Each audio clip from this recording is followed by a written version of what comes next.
자, 그럼 첫 번째 진리표현한 방법을 보도록 하겠습니다. 자, 진리표현 방식에는요. 자, 하나의 명제는 참 또는 거짓 둘 중 하나다라고 했습니다. 자, 이때 참을 저희가 좀 쉽게 표현하기 위해서 영어에서 true라는 말에 t를 쓰고요. 거짓은 false에서 f를 쓰겠습니다.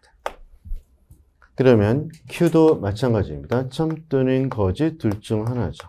자, 그러면 모든 경우의 수는 2 곱하기 2가 되니까 총 4가지의 경우가 발생합니다.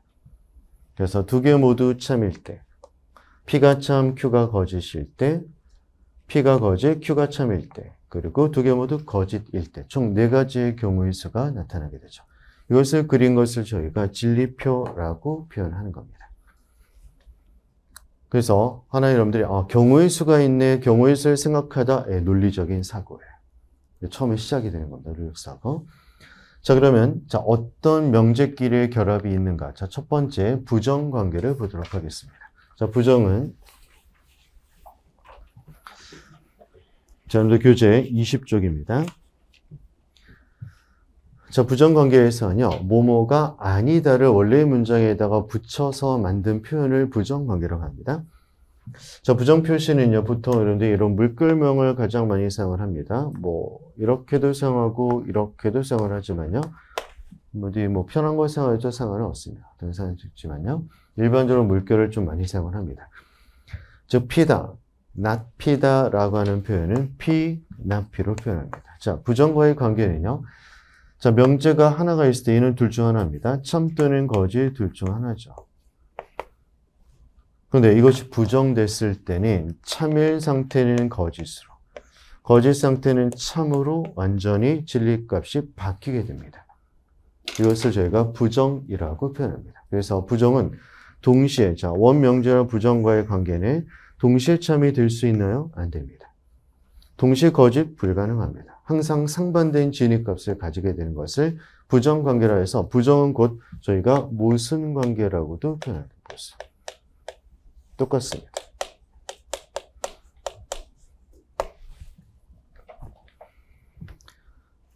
자, 그래서 부정과 모순관계는 동일한 관계이다.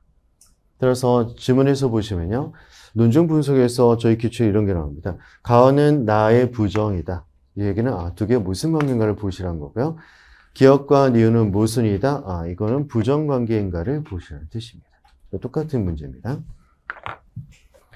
자, 이때 부정관계에서 제가 이제 논리학에 있는 내용과 덧붙여서 여기에서 시험에서 조금 주의할 사항을 같이 덧붙여놨는데요. 자, 그게 이제 시험에서 중요한 원칙 중에 하나는 여러분들이 20쪽의 맨 왼쪽에 보시면 부정은 전체를 대상으로 한다는 겁니다.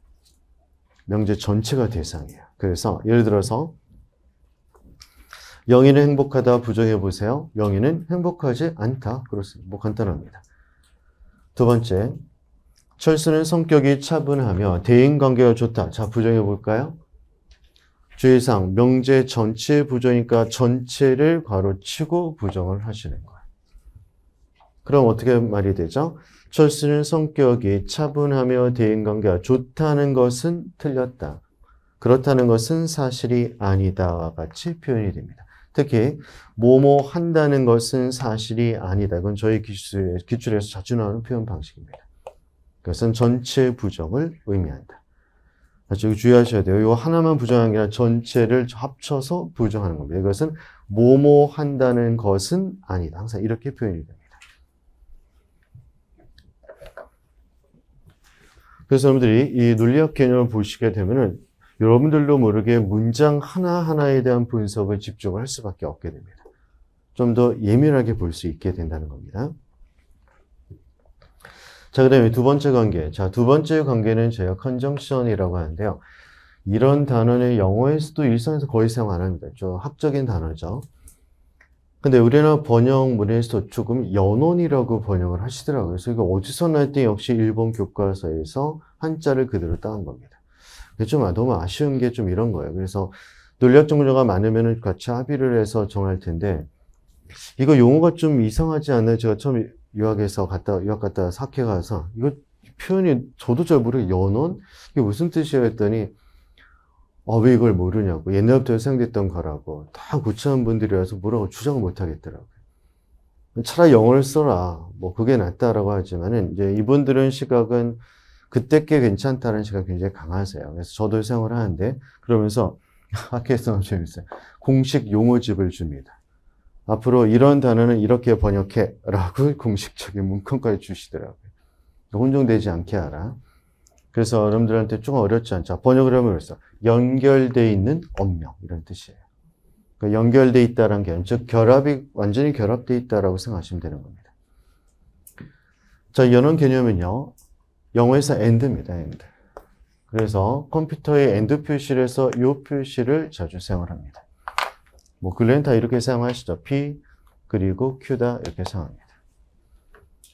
근데 이제 과거에는 이걸 교집합 표시를 좀 했어요. 근데 이 교집합 표시가 수학에서 나오는 교집합과 구분을 좀 해야 될 필요가 있어서 요새는 되도록이면은 요 and 표시를 사용하고요. 또는 바코는 이렇게도 사용합니다. 점으로도 사용합니다. 똑같은 의미입니다. 저는 이렇게 좀 선호를 하고 있고요. 옛날 분들은 거의 다 교집합을 많이 사용을 하십니다. 최근에 좀 이렇게 바뀐 상태고요.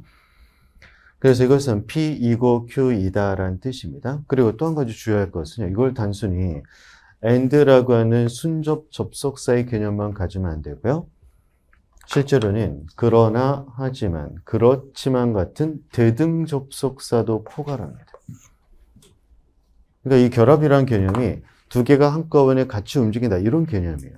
보통 우리가 생각할 때 대등 접속사 나는 과일을 좋아해. 근데 지금은 먹기 싫어. 그럼 그 사람이 이걸 좋아한다는 건가 그렇지 않다는 건가 한꺼번에 생각해야죠. 지금 상황과 일반적인 상황 구분해서 그래서 대등 접속사의 관계도 한꺼번에 같이 고려를 해야 된다는 뜻입니다. 이건 나중에 제가 논증 분석을 할 때 여러분들 혼동될 수 있는 요소 중에 하나입니다. 대등 접속사는 연원적 개념이다. 자, 연원 관계에서는 그러면 자, 진리표를 한번 보도록 하겠습니다. 자, 아까 네 가지의 경우의 수가 있었죠? P와 Q 두 가지의 경우입니다.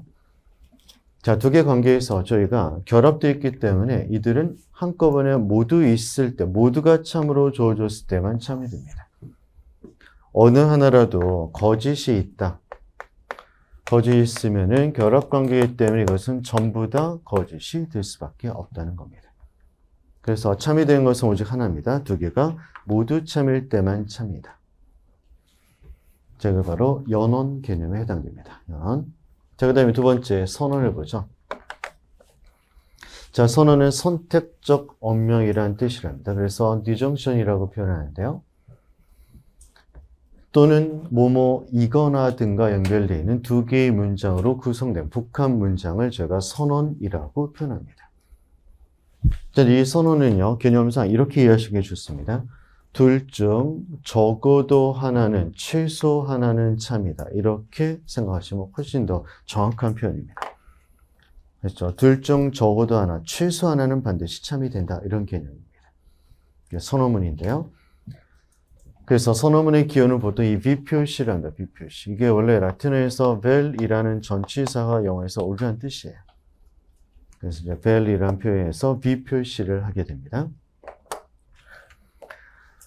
자, 진리표를 한번 생각해 보면요.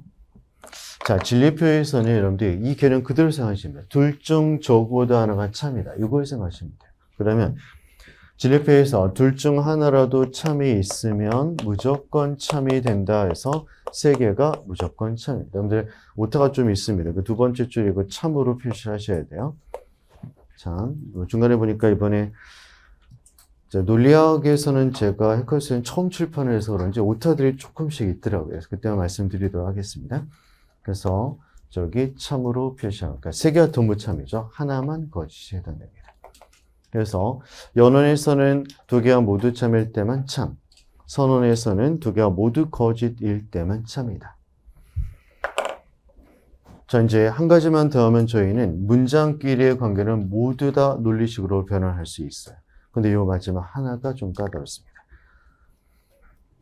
자, 선언문은 이제 시험에 관련돼서 나중에 얘기를 해드리겠지만 두 가지로 구분합니다.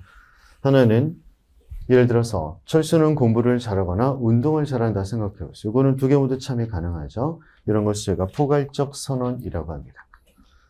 그런데요. 두 번째, 철수는 남자이거나 여자이다.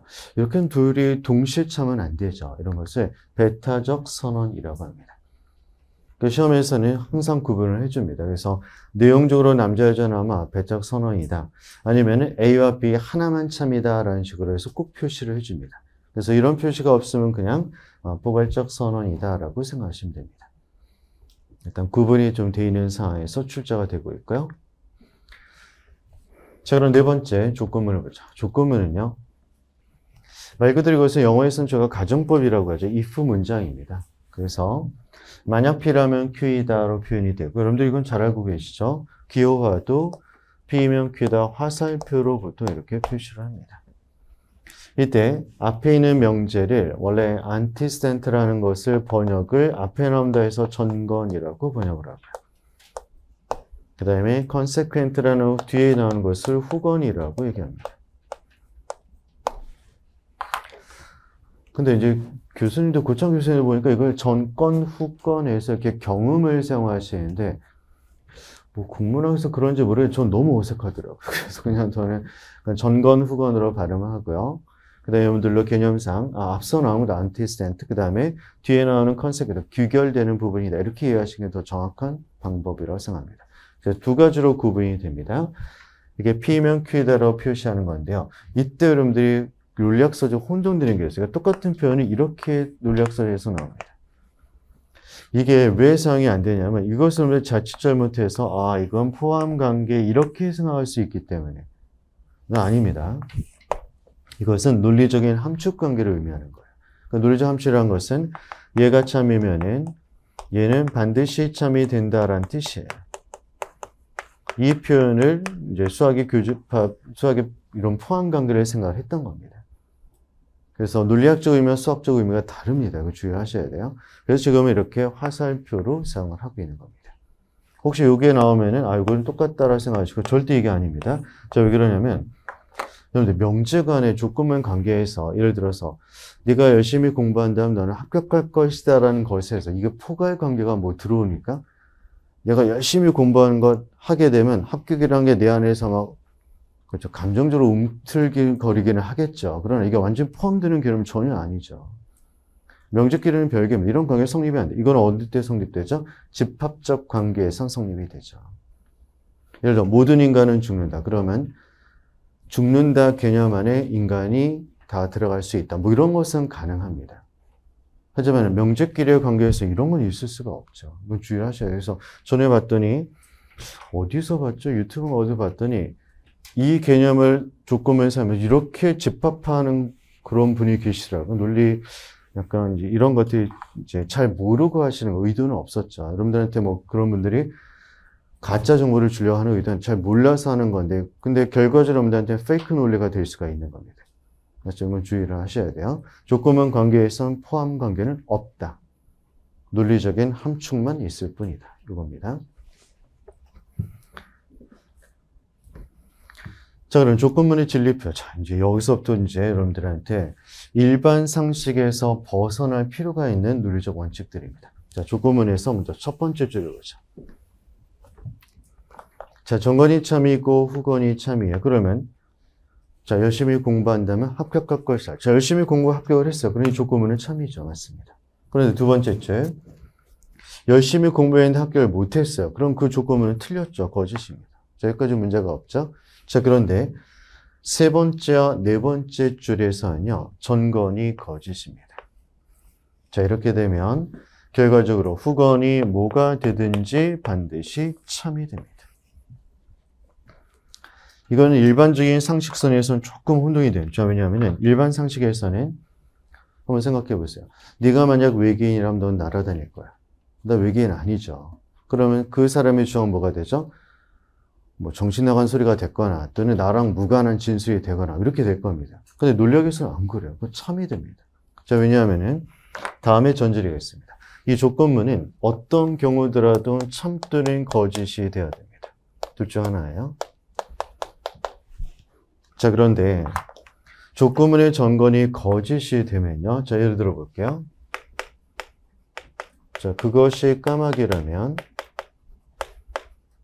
자, 조건문이죠. 그것은 검다.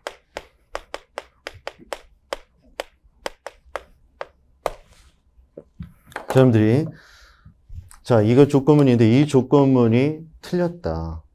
얘가 틀렸으면 실제로 내가 좀 증명을 하고 싶다. 그럼 뭘 가져오면 되죠? 까마귀이면서, 까마귀인데 검지 않은 거. 뭐 유전자 변형이 됐든 어쨌든 검지 않은 까마귀를 가져오면 얘는 틀렸다라는 것을 보여줄 수가 있게 되죠. 그런데 이 대상이 까마귀가 아니고 다른 동물이었어요. 그러면 얘가 틀렸다는 것을 내가 증명을 못하게 됩니다. 결국 전건이 거짓이 되면요. 조건문이 틀렸다는 것을 증명할 수가 없게 됩니다. 그래서 무조건 참이다 라고 판단을 하는 거예요. 이게 논리적인 원칙입니다. 이와 관련된 문제도 출제가 됐어요. 그래서 이것은 여러분들이 원칙적으로 알아주십니다. 결국 조건문에서는 전건이 참이고 후건이 거짓일 때만 거짓이고 나머지는 전부 다 참이다라는 것을 알 수 있게 됩니다. 그래서 좀 뭐 더 생각하실 필요는 없습니다. 그냥 이렇게 돼서 이런 원칙이 적용된다. 여기까지만 알아주시면 됩니다. 자, 그래서 조건문이 논리적 이해가 필요하다는 겁니다. 일반 상식적 이해가 아니고요. 그래, 조건문이 또 난이도가 높은 것은 표현이 굉장히 많습니다. 그래서 정말 친절하게 만일 A라면 B다. 만약 A라면 B다뿐 아니라 만약 만일이 빠집니다. A라면 B다. 더 나아가서 A인 경우에 B다도 조건문이에요. A일 때 B다도 조건문입니다. 자, 더 나아가서 A 하기 위하여, A 하기 위해서 B다도 조건문이에요. 왜냐하면은, 자, A 하기 위해서 뭐뭐 해야 된다는 반드시 해야 되는 조건이 뒤에 오기 때문에 조건문 형태로 나타내시면 됩니다. 그러니까 이런 문장에서는 전부 다 조건문 표시를 하시라는 겁니다. 자, 많은 분들이 내가 생각할 때 이게 좀 아닌 것 같은데, 뭐, 정 인정하기 싫더라도 시험 때까지는 좀 참아주셔야 돼요. 아시죠? 안 그러면 틀리기 때문입니다. 원칙상 그대로 적용시키면 됩니다. 그리고 조건문이 또 까다로운 것은 뭐라? 영명제가 존재하기 때문입니다. 자, 여기는 원래 converse라고 해서 논리학 용어에서는 위치가 바뀐다라는 표현을 합니다. 근데 뭐 저희는 수학이 워낙 발전을 해서 수학에서 역하면 바로 이해가 되죠. 자, 수학의 영명제는 위치를 단순하게 변환시키는 거야. P면 Q다 하다 역을 만들어라 그럼 Q이면 P가 나갑니다. 근데 일반적으로 여러분들이 일상생활에서 이것도 똑같은 뜻으로 자꾸 해석이 돼요. 근데 실제 논리는 그렇지 않습니다. 한번 증명을 한번 해보죠.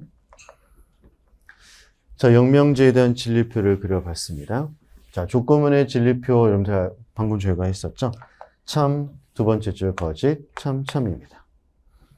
자, 역을 볼까요? 자, 거꾸로 이렇게 가는 겁니다. 그러면 참일 때 참이다, 참. 자, 전건이 거짓이네요. 그럼 무조건 참이라고 했죠. 세 번째 줄 참인데 거짓이니까 거짓 틀렸고요. 전건이 거짓 무조건 참이죠. 참이에요. 자, 해놓고 봤더니 조건문이 참일 때 자, 역은 어떤 거를 볼까요? 자, 참이 되네요. 그렇죠? 그런데 세 번째 줄에서는 거짓도 됩니다. 결국 반드시 영명제가 반드시 참인지 거짓인지는 알 수가 없게 되겠죠. 참이 가능할 뿐입니다. 그래서 이런 명제를 저희가 논리적으로 무관하다라고 표현합니다. 논리적 무관합니다. 그래서 다음 글로부터 추론하는 것을 옳은 것 하면서 영명제가 탁 나오게 되면 어떻게 하죠? 이것은 옳은 추론이 아니게 돼요.